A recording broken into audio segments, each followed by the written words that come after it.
Yeah. I'm a creative, so let me create. What's up, family? This is the Playmaker podcast, episode 9, the Tony Allen edition. We back for another week of good talk, sports talk, some current events. But my bad. Welcome back, Keita. Oh, yeah, it's me. Hey, guys. Like Reg said, this is episode 9, Tony Allen. I don't know if you guys know a lot about Tony Allen, but, 6-time All-Defensive First player, team? First team, 3-time NBA champion with the Celtics. So, Tony Allen, shout out out to Tony you. Allen. Yeah. So let's get things rolling.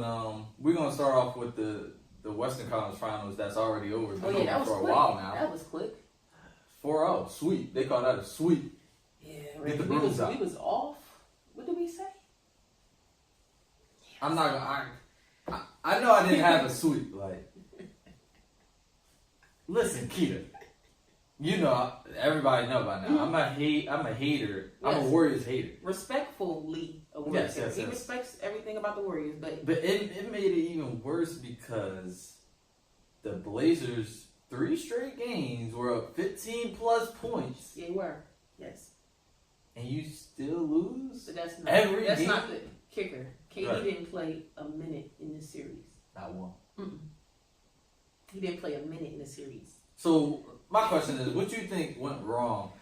I don't know, or I don't know. I even wrote a know. lot of notes down for Let me hear for the it. Blazers because I'd never seen this. I looked online and I said, has a team ever was up by 15 or more points in a series and got swept? No, there's nowhere online. It didn't happen before, So, I think at some point the Warriors were just toying with the Blazers. I'm sorry, they was just like get a lead. Yeah. Portland's shot selection when they had the lead shocked me. Their defensive execution when they had the lead shocked me because they was playing like a 17-point lead for the Warriors is nothing.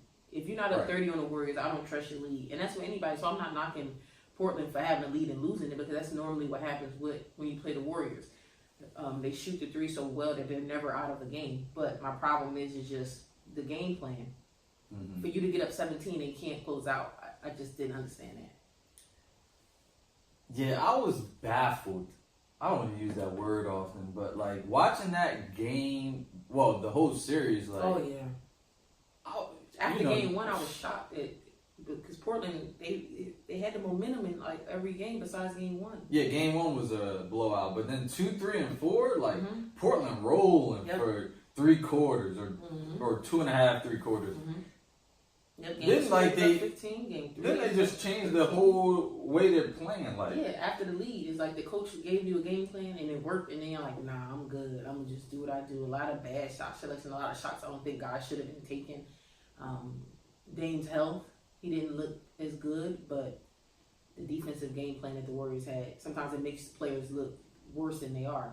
yeah, and he wouldn't admit like it altered his game because I respect that. I usually watch the press conferences like the next day, but he was like, yeah, that had nothing to do with how I was playing. Like I still was shooting the same shots. I agree. And he said he thought he played well, which he did for the most part, but in the crunch moments, him and CJ missed a lot of shots they usually make. And CJ McCollum, he said in his press conference that it's a make or miss league. And like that's what it comes down to. And the Warriors made shots and they missed shots. Yeah, but I think it also comes down to experience. Yeah, as well. Dame and CJ, I think Dame shot 37 and CJ shot 39. So it wasn't horrible. Yeah. But the last duo to beat the Warriors, and it was in the finals, was Kyrie and LeBron.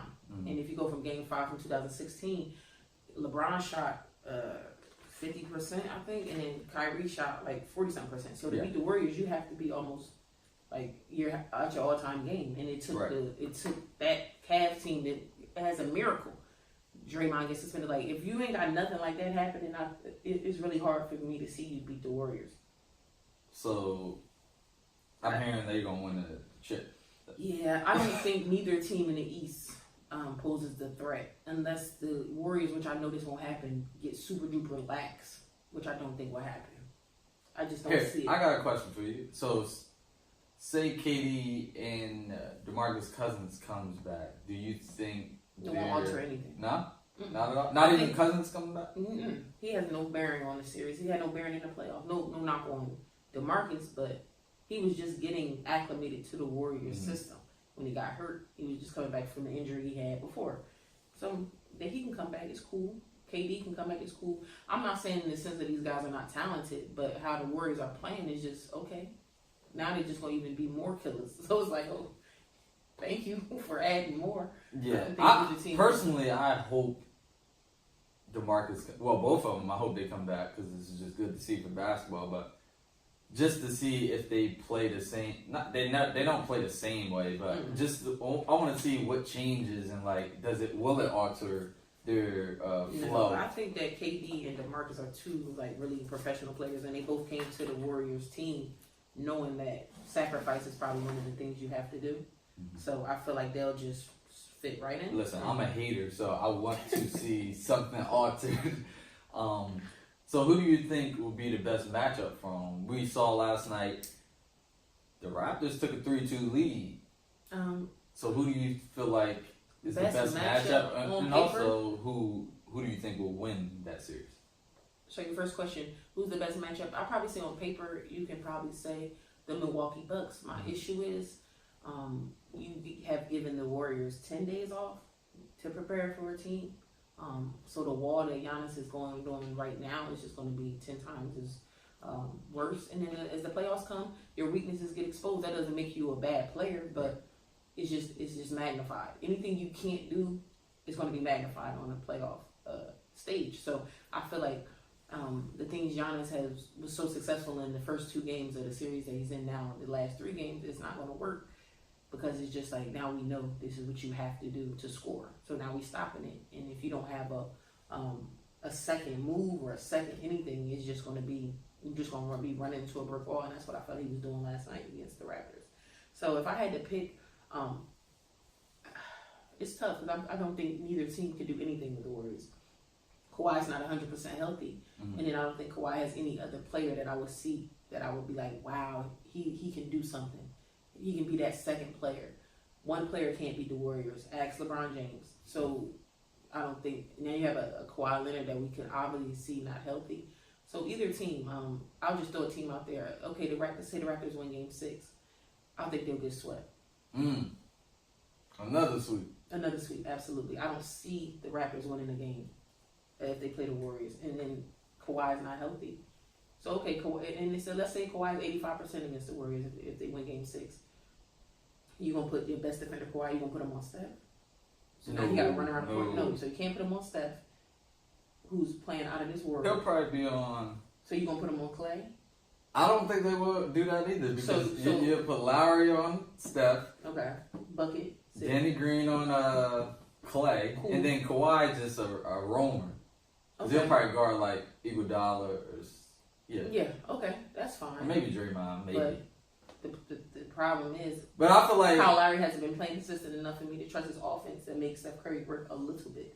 I think he's a feisty defender. Like he tries to get under your skin. Yeah, I don't think he'll fold. So I don't think he will have a problem like chasing him because I don't think he minds. And offensively, like he's hit or miss. So yeah, that's true. It's just all about Steph missing shots. Honestly, nobody's gonna stop him. No. You just got to try to contain him and make the shots tough, even though he makes tough shots. Yeah. You just got to get. I don't know how to. Like, I don't even know what to suggest. Yeah, I don't think it's a suggestion you could think of. Because even if you look at the Blazers got swept. But if you go look at the stats, it was some games they was out rebounding the Warriors. Some games they were shooting better from 3, and they still was losing the game. So it's like, okay, how about I out rebound the Warriors? Oh no, that doesn't work. Okay, how about I shoot better 3s than the Warriors? Oh no, that doesn't work. Because they're known for shooting 3s. The Warriors, what they suck you in at, they try to get you to do the things that you normally don't do. Oh, right. The 3 is wide open. That don't mean you necessarily should take it. Right. Now you looking up, you done shot 5 threes this whole game, but you ain't shoot 5 threes in your whole season because you wide open. It's a strategic. They say when you wide open, it's for a reason. Oh yeah. And they fall. Every team falls into that trap.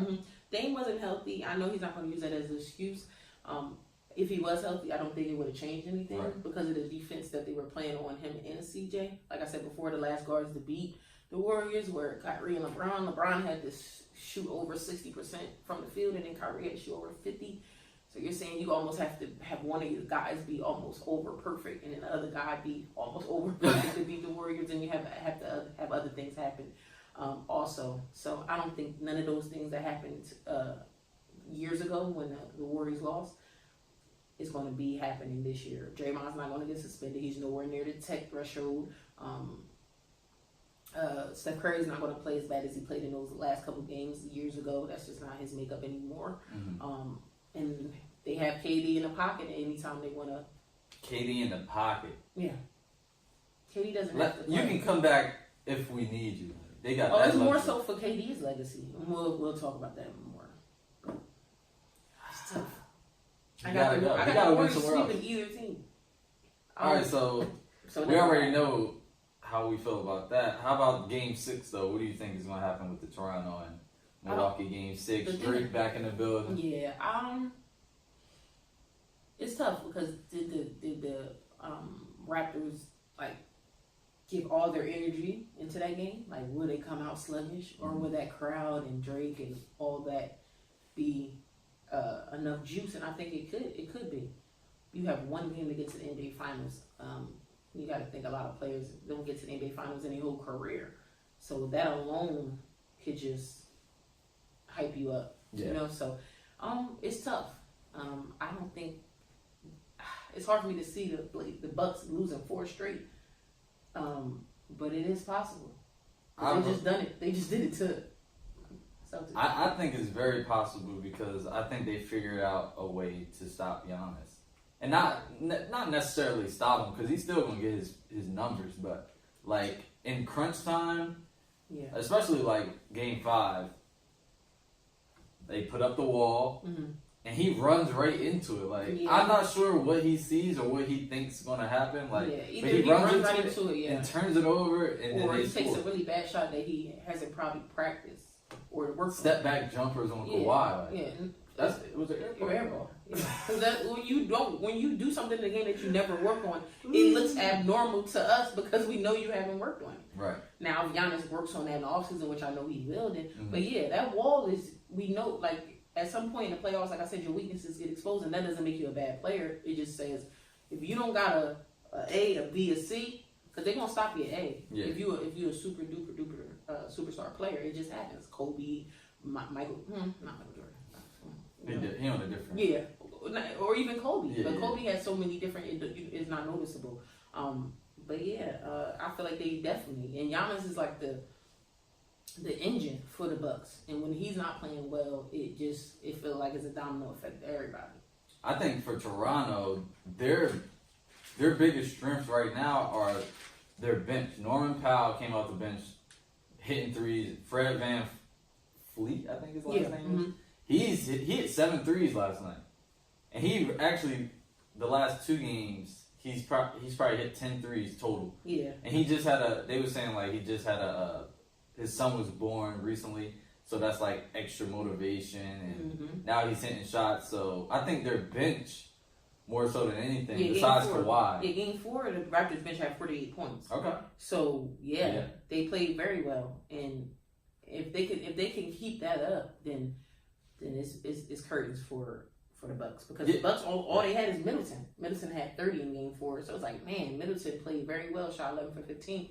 But there was no one else. Mm-hmm. Giannis had his 25, but he shot 9 for 17. So he played well, but he didn't have that stamp like Giannis normally had, the dunks and the blocks and all that. Because the numbers, it looks good on paper, but Giannis is a statement type of, you watch him, the blocks and the dunks and it wasn't that. You know, so if the Bucks bench don't do anything, it'll be a Silva, Hill, Brogdon. They only had 16 points in Game 4 off the bench. That's not going to do anything against anyone. Right. The Raptors, the Warriors. I think the moment is getting to him. Yeah, he's pressing. He's taking some shots, some questionable shots. And also his free throws. He's been missing a lot of free throws, airballing free throws. Yeah, that's tough. And I think it's the moment and the pressure around like attempting to get to the finals. And I think Drake has something to do with that as well. Like, what do you think about Drake and what he's been doing and his? I have no problem with it. I don't either. Yeah, I have no problem with it. It's fun. It's fun for the game, and it's fun to see NBA rappers and NBA players how they collide. Because as we know, we've been NBA fans for a long time. NBA players want to be rappers, and rappers want to be NBA players. That's just how it is. So to see Drake, mind you, he's from Toronto. That's the only professional team that they have in Toronto. And he's just doing what any type of ambassador or just fan would do if you had a team that has a story of struggling, but now look at them. They're on the top stage. They're getting all the love, all the praise that they always thought they deserved, but they just didn't get. He's not doing anything appropriate. The sideline thing, I think maybe the NBA could talk about that. Maybe Drake could have a little box touching of the coach in that. That's cool. I think as long as the coach don't have a problem with it, like their coach, Toronto coach, then I don't have a problem with it. Yeah, I don't think. And I think when they started talking about the Drake, I'm like, oh, the Bucks is done. It's done. Yeah, why are you talking about Bucks Drake? coach talking about Drake like he shouldn't be able to roam the sidelines. And my thing and what I believe in is if you want to shut him up, then win, beat him. I agree, and I don't know if you guys price floor seats, but any time I start making some money, I'm on the floor. I'm going to walk, skip, do the little dance the kids do. I'm doing all that for the price that I pay for floor seats because it's the experience. These people pay a lot of money for tickets. I doubt Drake pay, but anybody that's on the floor, you pay a lot of money. Let them, as long as they're not affecting the game in a negative way, then I have no problem with it. I like that you said that he probably don't pay, and they just gave him like a custom. It was a crazy amount of money that it cost, like custom jersey.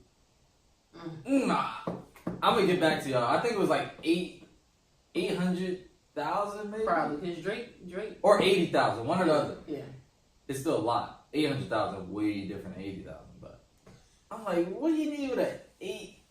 Eight, whatever. That like thousands of dollars. What are you doing with that? Like, Toronto, what are y'all spending y'all money on? Well, Drake is the same dude. I just like a couple months ago watched him price his outfit. His outfit was $1 million. All right, but so the money ain't you talking about some type of money that it ain't. It don't even matter. His chump outfit, change. His outfit was $1 million. He priced it. I was like, oh my god! I go in the store and be like, $9.99. I'm gonna go ahead and get back on that. I don't really need no shirts today. Where the clearance is that? Oh, that is clearance. Oh, that's clearance. Oh. I'm gonna come back next week. But let's move along. You know your boy Kevin Durant. We was just talking about. Oh, that's my boy now. Emotional. It ain't my boy. He real emotional. Yeah, me and Katie, we have some similarities in the emotional department. I'm a Cancer, but I'm not as blatantly emotional as KD and him and Chris Broussard and everybody who follows sports and who watches all the shows. know Chris Broussard is probably one of the best when it comes to this. And I didn't like how KD tried to say he was a liar. Definitely called him a liar. Yeah, definitely called this man a liar. And we in an age of exposing. It could have been nothing for Chris Broussard to expose those. Like text message and DMs is the same thing. Yeah. It's the same thing. When somebody say, I'll text you. Oh, okay, bet. You texted me or DM'd you. Or he still got receipts no matter what. Like, first of all, is in a time in a generation where text and DM, they all the same thing. Mm-hmm. And don't try to play this man like he hasn't spoken to you. You could have said a certain way, and if he didn't text you or inbox you or none of that at all, then say that's cat. Yeah. But you didn't say, oh, we never communicated. You just said you only got my number. That's cat. Mm-hmm. Okay, he never said he had your number. He just said y'all text on DM, direct message, and you the one initiated. You're emotional. We could believe that you initiated. Yeah. Because you don't like the narrative that you brought upon yourself when you joined the 73 and 19. Nobody said, hey, KD, best player in the world, come over here. Draymond begged you, but you had a decision to make. And you have to live with this decision. Yes. And you have to reap all this that comes to you. Either you're going to accept it, or you're going to cry about it, or you're going to complain about it. If it ain't true that what people saying, then don't have no reaction to it. He be responding to tweets where people got 54 followers. Like, I'm like, he had a burner account. I should tweet KD. Then he got caught up. And now he just yeah, come through. Because you responding to people with less followers than both of us combined. So it's like... We ain't clout chasing though, so we ain't going to mess with you. We want you on for the right reason. Correct. But, yeah, I think he just needs to block... It's hard to block media out, but you don't have to respond. No, I don't think you're on a different type of level now. Like, you're arguably the best player in the league. I agree. And one of the best scorers and players ever. Ever. So, yeah, Chris Broussard, he, like, all these analysts and broadcasters say things on the internet. Skip Bayless is one of the biggest ones who always hating on a lot of players. Like, correct. No need to respond to him. Kawhi never responds. Kawhi. He just a different breed. Like, Skip dislikes him a lot. It's very close to, like, it's dislike right here and hate right there. Yeah, they like this. Like, yeah, it's bad. But I can see where Skip coming from, being a Spurs fan, and y'all know the story about Kawhi and the Spurs. Yeah. But, you know, I think at some point you gotta let that go. Got to. But back to KD, when things are true, when somebody says something about you and it's true, and it hurts your feelings, you get emotional about it. Oh, yeah. You could just feel some type of way. Yeah, they say if the shoe fits. Wear it. Exactly. A lot of these people, all they saying is step team. It's true. You knew this when you signed with the Warriors, a step team. They'll never love you like they love Steph. It's true. They will never love you like they love Steph. They drafted Steph. They watched Steph grow. And they won before you came. Exactly. It's not so like... I don't know what narrative he thought he was going to change by joining the 73 and 19.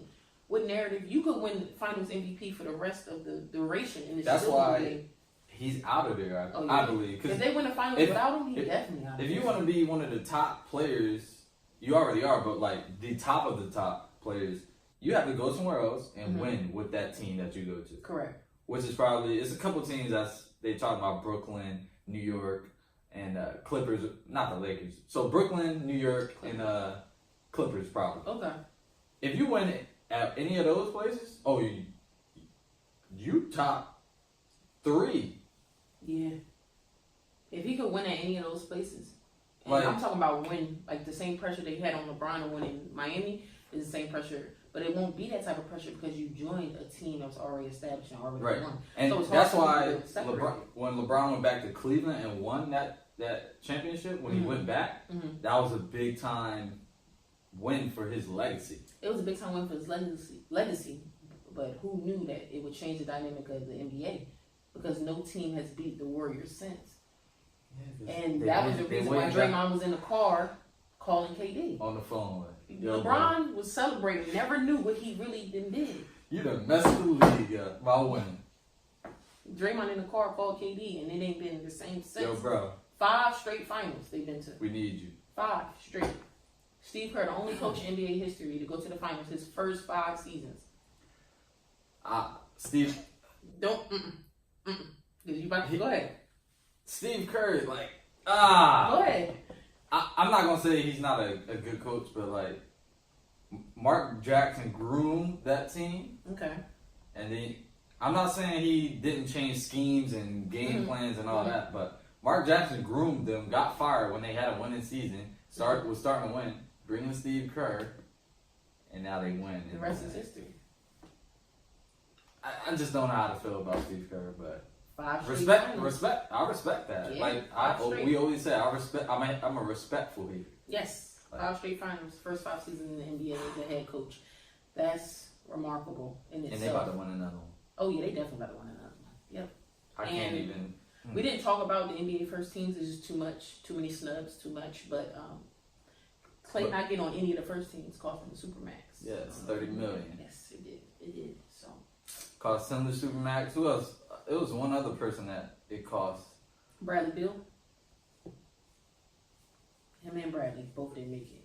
It was somebody I can't even think right now. It was just too many snubs and too much. But Clay was one of the bigger probably ones. One of the biggest ones. The, all NBA and all that. I can't get into that because it's just that's a lot. It's just too much. I can't. And the defensive teams, I feel like first team should be second swapped. team. Yeah, that's right. Like then you don't got Pat Beverly on there. I don't. They had Eric Bledsoe on the first team. I don't even know how. He lost. And then Miles Turner was another name who was thrown out there. Like he leads the league in blocks. I don't know if they did it, but I think the All NBA teams are. The reason why we didn't talk about it is because it seemed like it's a popularity contest more than what the players really do. That's why when Clay was like, I didn't make it, he was shocked. But he's like, I'd rather take 5 straight finals appearances and about to be another ring than all this. Kemba Walker got picked. Yeah. Well, first, second. Third, one of them. Third. But he eligible for that Supermax too. But I think that's a tough decision though. They'll probably re-sign him, but he doesn't want to be there anymore. But that money be talking. Oh yeah, you gonna. We work at a lot of places we don't want to be, but we ain't getting over $200 million. Just sit back and think. Your job you work at now, if they said, "Hey, sir, ma'am, we're gonna pay you $200 million," the hate that you really thought you had for that job would disappear instantly. I never even walked in. This is the best job I ever had. Nice office. You done been there 5 years. Now the office nice. But I'm saying that money, like you say, Reg, that money talk. Yeah, I agree with you. That money definitely talks. So, college sports, Fab Five, one of the Fab Five members. This is Juwan Howard. This is shocking. I never thought that I would see the day where Michigan and the Fab Five would come to it'd be dropped. The beef would be dropped. I don't know if you guys know the story of the Fab Five. Probably one of the best 30 for 30s. I think probably one of the highest rated 30 for 30s as well. Their story, Fab Five freshmen. So you had Chris Webber, Jalen Rose, Juwan Howard, Jimmy King, and Ray Jackson. Chris Webber was the number 1 recruit at the time. Jalen Rose was number 5. Juwan was number 3. Jimmy King was number 9. And Ray Jackson was 84th in that recruiting class. So they're probably one of the best recruiting classes in Michigan. The swag, the long shorts, the black socks. So according to ESPN, the reason why it was a fallout between Michigan and the Fab Five is at the time it was a booster named Ed Martin who helped a lot of kids in the inner city area. So I use booster lightly. I'm not trying to be disrespectful. They're saying he gave over $610,000 to C-Web and other players. This is all according to ESPN. Right. So they had some sanctions that they had to do. Michigan, they couldn't put the banners up. There was a lot of other things they had to do. Pay over $450,000 in restitution. It was a lot that they had. So I never thought they would come to a head that they would be like, it's all dropped. Yeah. And for the hiring of Juwan Howard, is just like, I'm like, wow. Even Jalen Rose said it's done. They could put the banners up or not. He said it's all good. I was like, that's a big step. It is a big step in reconnecting those players. But I know as of now, or as of yesterday or 2 days ago, Jalen Rose and Chris Webber still have beef. Not real beef. Jalen Rose said he'll talk to Chris Webber. Chris Webber is willing to talk to him, but I don't think Webber is over it yet. Well, the reason why I don't think he's over it is because when you do something that you know is wrong, and we all done it, you do something and you get caught, the first thing you do is lie. It's just a human nature. Oh, they caught me? I didn't do it. But when everybody that was involved in it is telling the truth, and then you're not saying anything, or you're trying to downplay this man, I call Ed Martin a booster, but he really did a lot in the community for inner city kids. That's what, according to ESPN, and then Jalen Rose just came out of Jalen Rose's mouth. He wasn't just a booster. He looked out in the community for the kids. And all he said is, if you get big, don't forget. That's it. That's any person that look out for you. Reg, I looked out for you. Don't forget about me. That's anybody that said, that's not necessarily saying give me this amount of money. Yeah. But that's saying, hey, I looked out for you in a time of need. You got to remember, all these kids are from the inner city. Jalen Rose, all of them, it was all from the inner city. And it was time they didn't have no money, no food. Y'all could go watch the documentary to really get into detail with all that. But yeah, and to go off that, that's a dangerous line to play with, because accepting money from, if it's random people, then that's you don't want to do that. But if it's somebody you trust and you believe in, they believe in you, and they're there for the right reasons, not just to hang on your coattails. And that's what it seemed like, because in the court stuff, they were saying he gave a lot of. It wasn't just Chris Webber and all these kids. He gave a lot of money to a lot of these kids, bought sneakers and all that. And if y'all watch the documentary, someone just all he was just asking for is his dad not to be painted as this scammer or something like that. And he wasn't that. He just said, "You did. I looked out for you. Don't forget." Chris Webber made millions of dollars in the NBA. Jalen Rose, millions of dollars. All these guys that he looked out for, and that's all he was saying. So I think that was the beef. I'm telling the truth, and then you're dogging this man. And then Jalen Rose, they had a relationship with this man. This wasn't just a random person that just started giving them money. This is somebody that seen them playing basketball for a really long time and thought to help. And all he said was just look out. That's it. Any person would want the same. To solve all this, I think NCAA somehow has to figure out how to give the players like some type of income. They're making a bunch of money off of them they sell jerseys. Well, most of the big schools and some mid majors sell their jerseys. Mm-hmm. No name on it, obviously, but their number. You know who that player is. Correct. They're making millions off TV deals. Coaches making millions. Yeah. Like you got to think about it like this. I played Division II basketball, and Reg played Division III. So I've seen the struggle at a Division II level. Me and my teammates putting money together to eat, cafeteria clothes. So I've seen it. But you got to think at these bigger schools, like I couldn't imagine. I'm not now. Right. Y'all want to start paying athletes? I played a couple years ago. Cut the check. I'm just saying I struggled too. But it has to be realistic. They have to be realistic, and giving these players some type of compensation, because I'm not gonna sit here and lie. If I can go back in time and they said they'd pay for my full education, the debt that I'm in because of school, I'll take it. I'll take it because I'm like, all right, bet I'm in this debt right now. They're gonna pay for my education. I'll take it. But not knowing that the education that's not it. I still have to live. I'm still a young adult. I still want to live my life. I just don't want to be an athlete 24/7. I still want to live my life. I still want to buy things, and I just don't want to be like, I have no money. And you got to think a lot of these players that go to these bigger schools are coming from one income family homes with their single mother, and their only outlook is, all right, I have to go to this big school and I have to get in the NBA so I can support my family. So if you can give them some type of compensation, you may even think you start paying these athletes. Sometimes they may want to stay. You don't want to leave a year after a year. They may want to get their education, because you see the NBA is not going anywhere. Right. But that money calls, and when you have a family to take care of, it's hard to say, all right, I'll stay in school for another year. Oh no, let me go make these millions of dollars so I can support my family. So the NCAA, they have a lot to think about. It's not a hard decision for me. You could find the money to pay these kids easily. Like, come on, like it doesn't make any sense. Yeah, and sometimes it hurts the kids by leaving early because most of them ain't not ready to jump to the league. Correct. After 1 year, maybe two, mm-hmm. and now they're in the G League, trying to work their way up, and G League don't get paid much.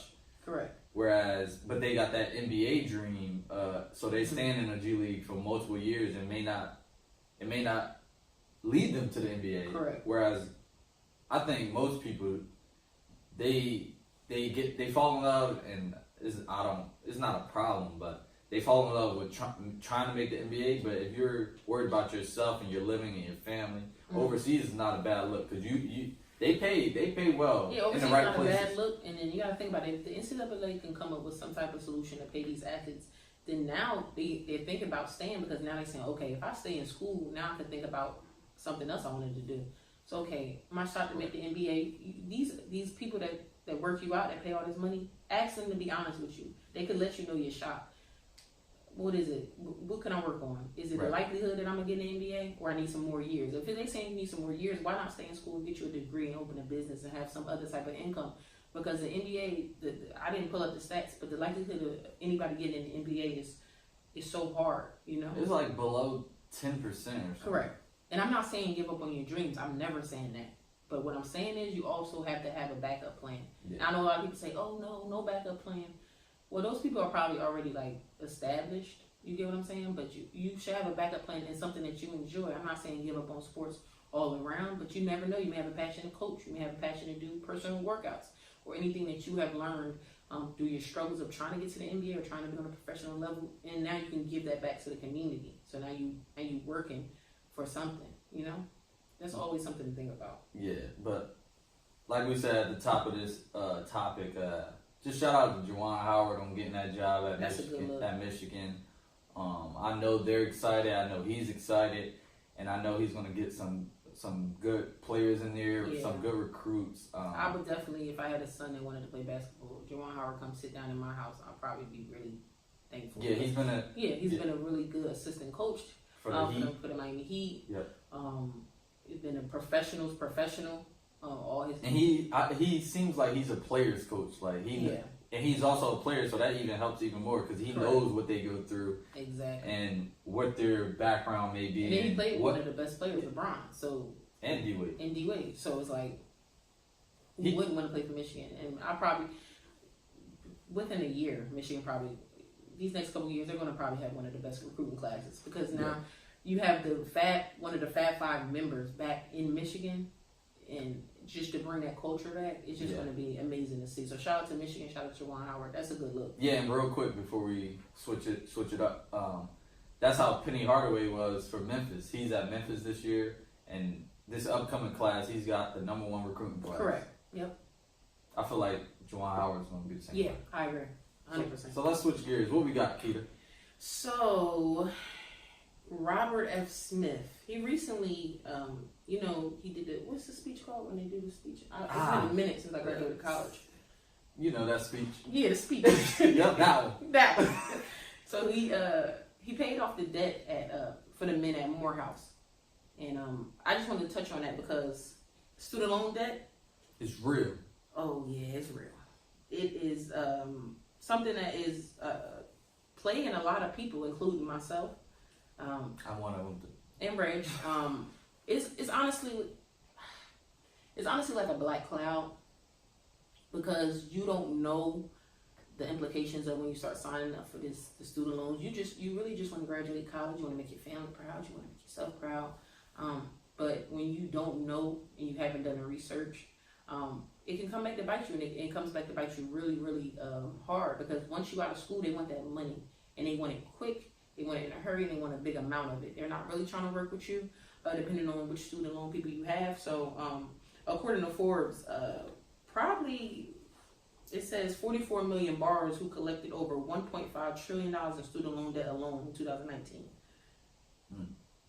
So the average, they're saying the average in like 2016, 2017 was 37,000. It is way more than that now. Probably when people graduate over was $60,000, $70,000 worth of debt.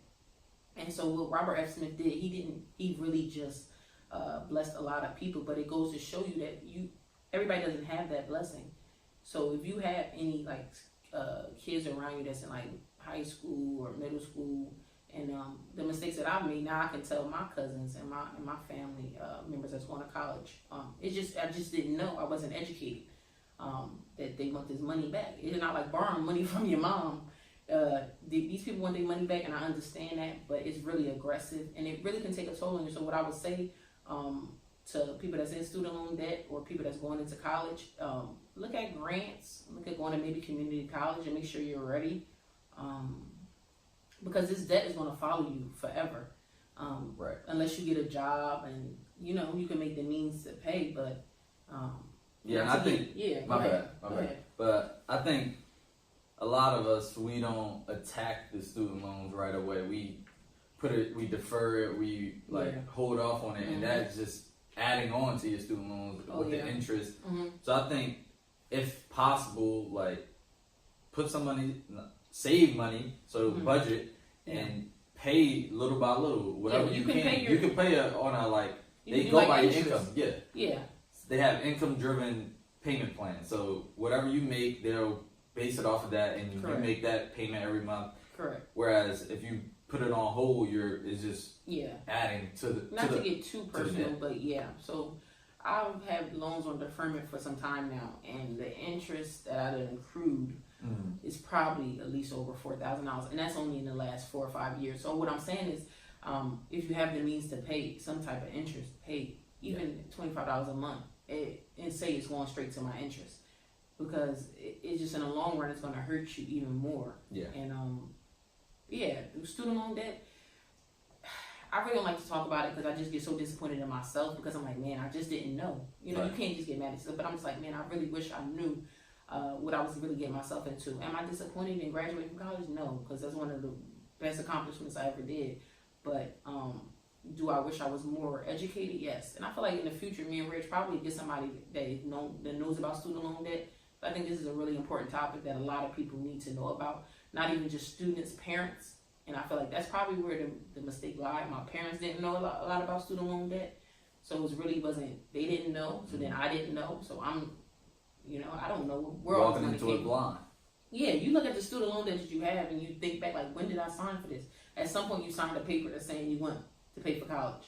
That's where it is. So any advice I can give any high school kid, sit down with your guidance counselor and tell them, I want to go to college as affordable for me as possible. Yeah, and before you apply for loans, there's a lot of grants out here. There's a lot of scholarships. It is. And you said on a couple episodes you were talking about like we're coming out with merch and eventually we want to give back to the community. Correct. Well, when we are able to and the time is right, I feel like we'll talk about it more, but I think we should come up with a scholarship. Yeah. With a certain amount of money, and it goes to maybe 1 or 2 kids just to help somebody. Yeah, because I know what it's like to be in college right. and not knowing how you're going to pay for it. I really honestly do. Yeah. I walked on at the school my first school I was at, my second school I walked on.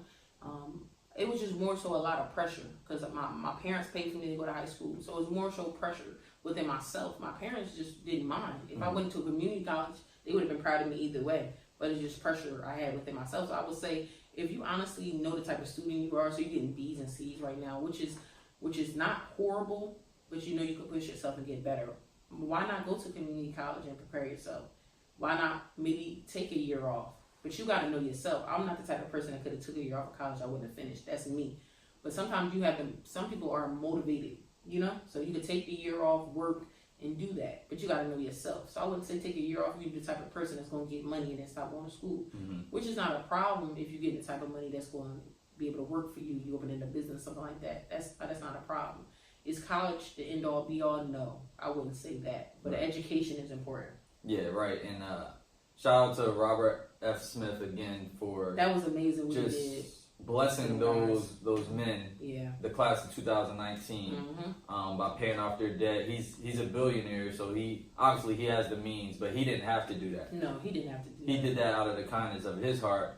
I'm pretty sure none of them knew about it. It was unexpected, and he blessed those men because that's a big burden off their back. I know it is because we're going through it. Yeah. So I couldn't imagine. Like you said, education is key, but make sure you're educated on student loans, grants, scholarships. Yes. Go for the grants and the scholarships because there's a bunch of them out here. You just gotta look for them. Yeah, it could be something that just pertaining to your grades or pertaining in the area which you live in, or scholarship. If you're African American, if you're Latino, if you're white, if you're like anything, they have scholarships. They have scholarships for everything, grants for everything, writing essays and everything. It's stuff that I learned about after the fact, but it's out there, and you just have to do your research. If you're in 10th grade, 9th grade right now, I'm telling you to enjoy high school, but I'm telling you also to think about your future because that time goes by fast. I looked up and I was already in 12th grade and I didn't apply to no colleges because it just went that fast.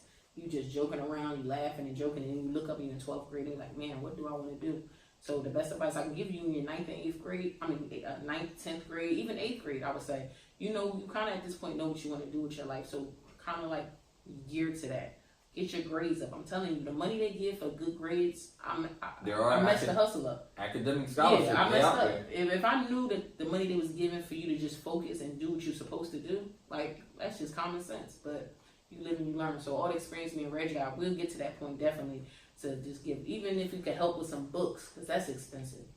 That's just all we want. We're not doing it for the fame and the glitter, because we just know that it's just hard out here for college students, for high school students, especially if you're in a one family income home, and we know the struggle, so we're just trying to do the best we can with our platform.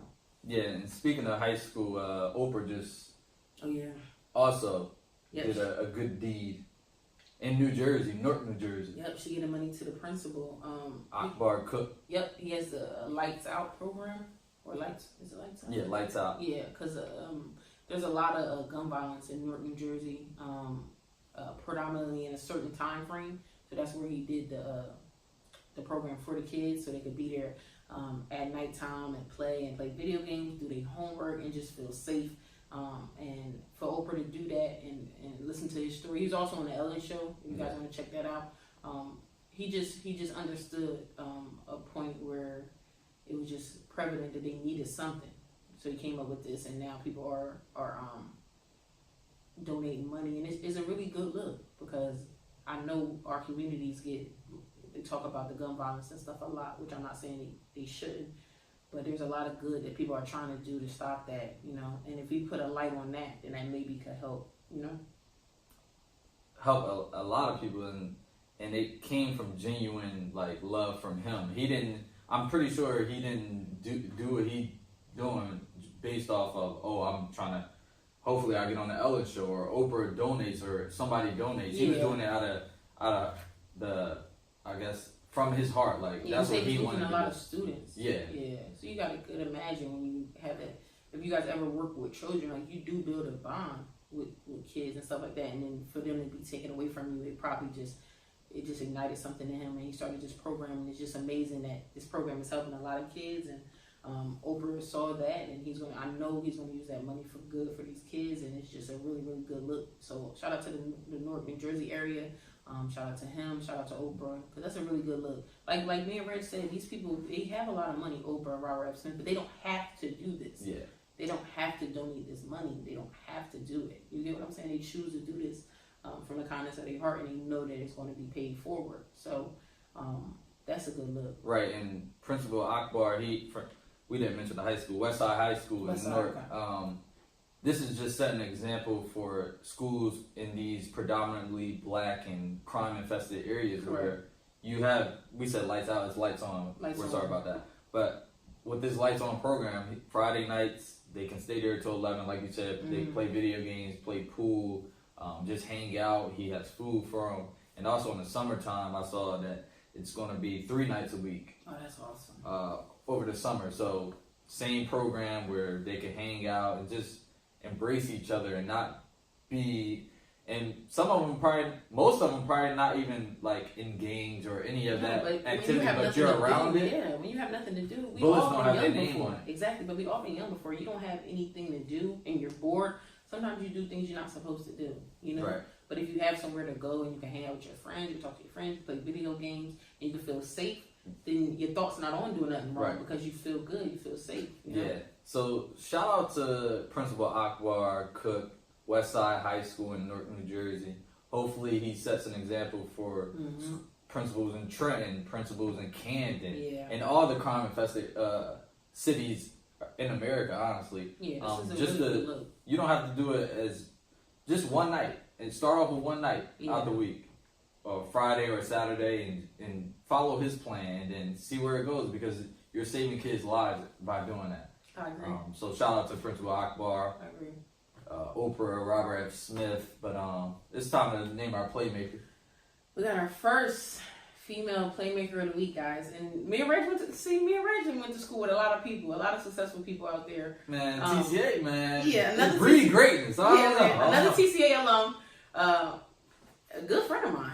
We played basketball together. If you guys go on her Instagram page, you're gonna see a lot of makeup and stuff. But she did play basketball at some point in her life. But Sally K is what she goes by on Instagram. She's an entrepreneur. She's a beautiful person, very smart, very educated woman.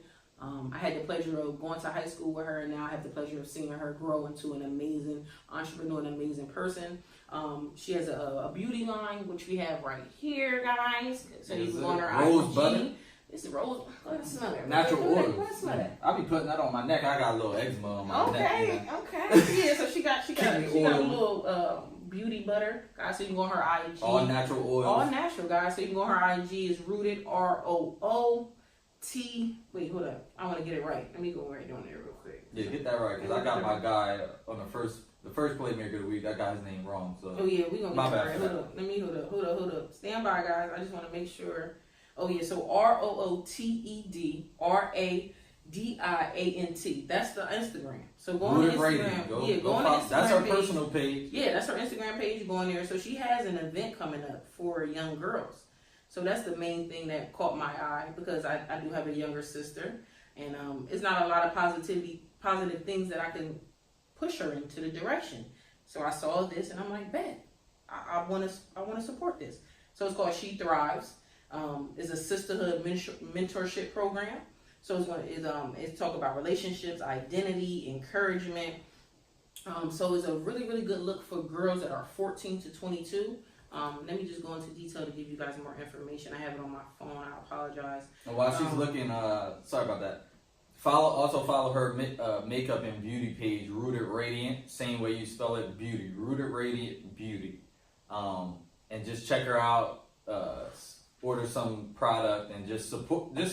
And let her know that the Playmaker podcast sent you. So She Thrives is going to teach young girls, heal relationships, identity, virtue, encouragement, also spirituality.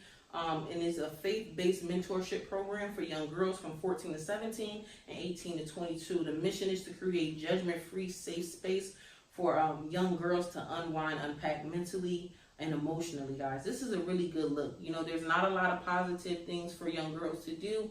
There are a lot of things on TV that they shouldn't be looking at, reality TV, Instagram, all that. But this is a program that Sally has come up with. It's faith-driven, so they'll get some faith to learn about the best, G-O-D. So, guys, be on the lookout for that. Go on her page. There's more details on there. If you have a young sister, I have a little sister. She doesn't meet the age requirement, but I'm going to ask Sally, can she do something? She's 13. But I would definitely love to support. So, like I said, guys, She Thrives, 14 to 17, also 18 to 22. Something you can push your younger sister or any young adult that you are mentoring or have in your life.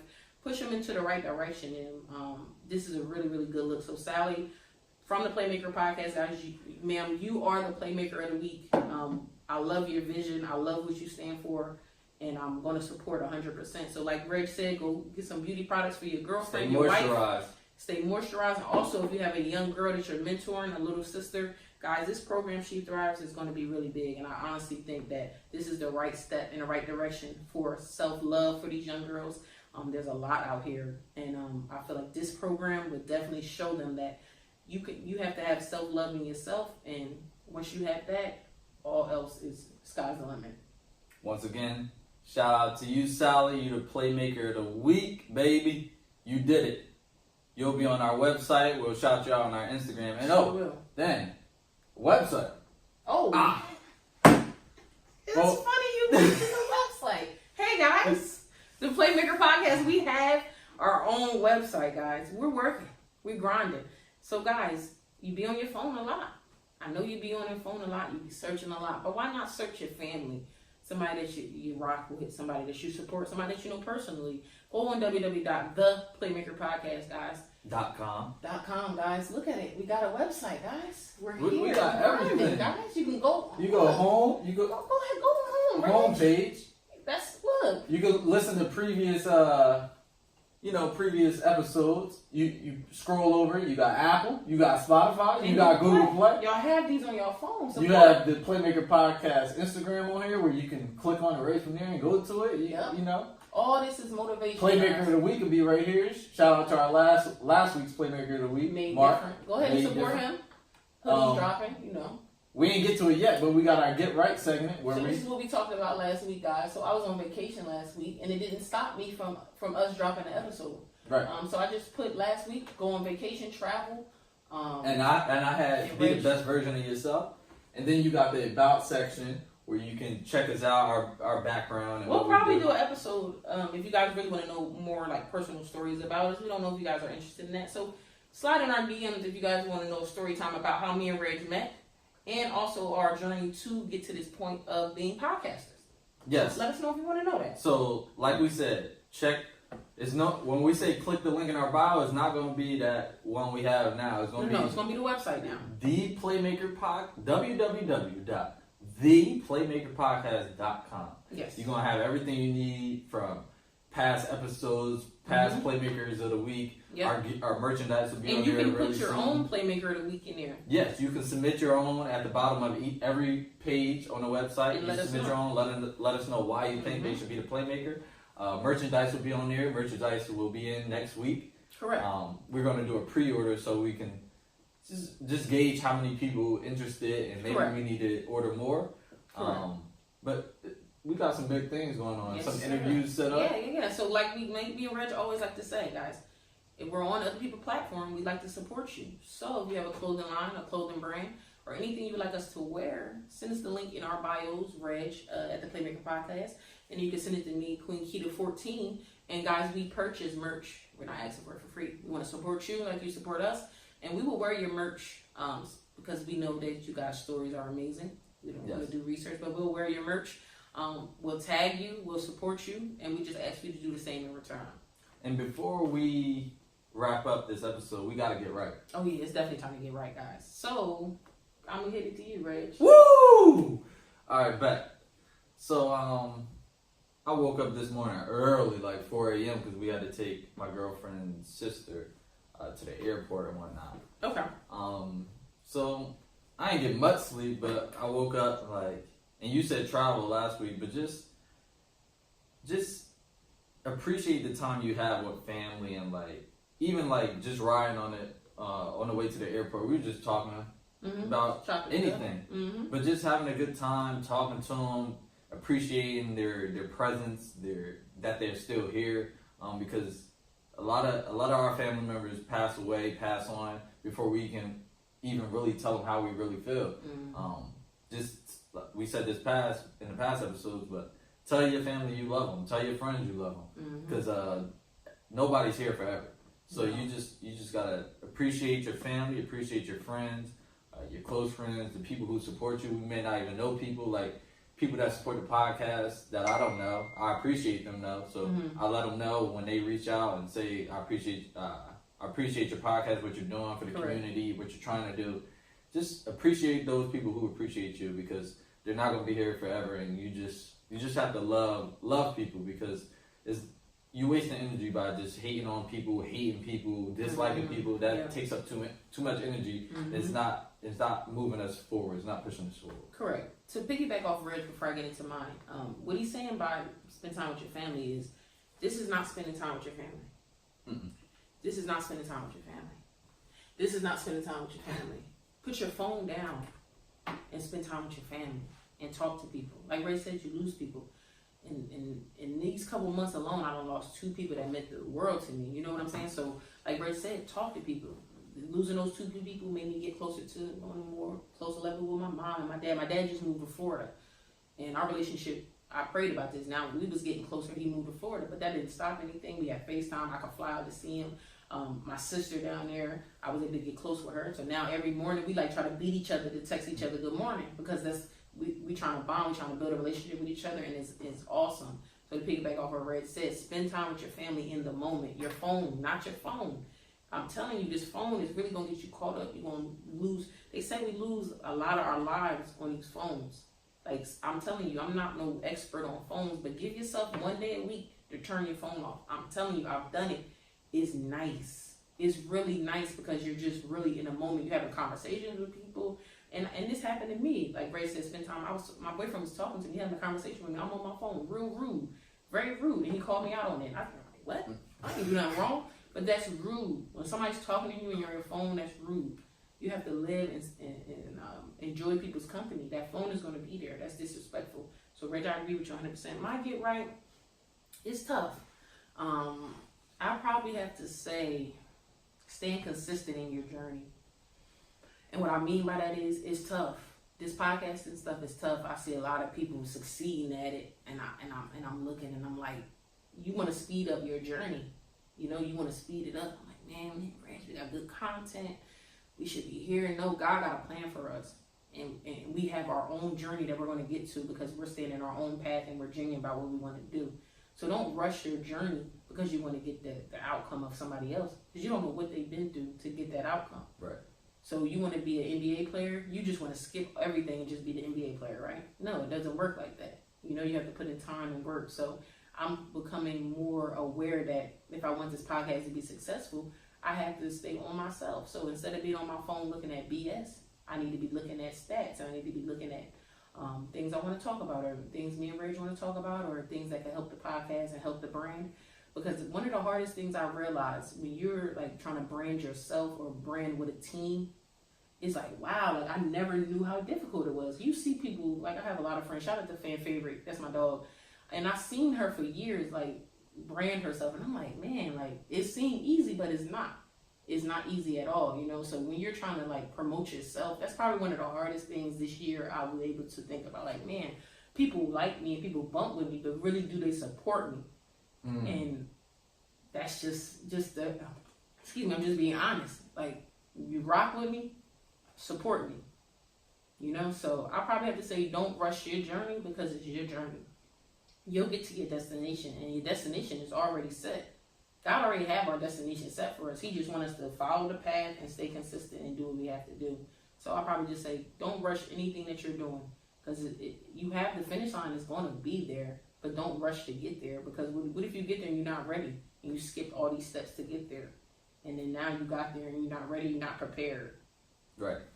To piggyback real quick, like we said a couple episodes ago, don't stop comparing yourself to others and what they're doing. That goes hand in hand with that, and I just wanted to say that because, like we said before, and like you said today, if you compare yourself to others, you'll get lost on that trail because they have a path, and like you said, we have a path, or you have a path individually. I do as well, and as a team, we have a path. So we have to stay on our path and not try to go on other people's path. We're going to get lost. Yeah, you're going to get lost. And you got to think like. Me and Reggie, we watch other podcasts and we we more so try to learn. We don't try to compare because you gotta think like these people have been putting this work in for a long time, you know. So me and Reggie know what we have to do and we're pushing to get there. You know what I'm saying? So like when we say thank you for people that support us, we're not just saying it to make an Instagram video. We can't meet everybody that supports us in person.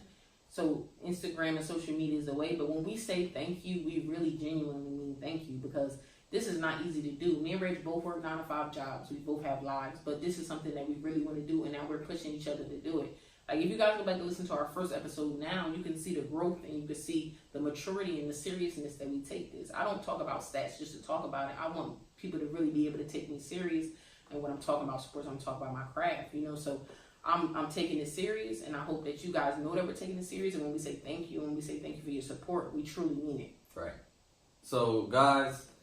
Don't forget the Playmaker of the Week, Sally Camara, Sally K, Rooted Radiant, Rose Butter, Natural Oils. Guys, I'm not even going to hold you. Go ahead, throw some on your hand real quick. Let me go ahead and do a little bit real quick. My elbow's a little ashy. Y'all can't see that. Sally, girl, you done did something. Oh, wow. Oh, I see it, Sean. Shiny. But listen, guys, before we let y'all go, remember, check out our website, theplaymakerpodcast.com. Follow us on our social media, The Playmaker Podcast, Queen Keita 14, my personal page, RD Coleman 1. We're on Apple Music, Spotify, Google Play, everything you think we on, we probably on. This is episode 9, the Tony Allen edition. We thank y'all for tuning in. The Playmaker Podcast. I'm Reggie Coleman. Keita Monroe Thomas. See y'all next week. Peace. Yeah. I'm a creative, so let me create.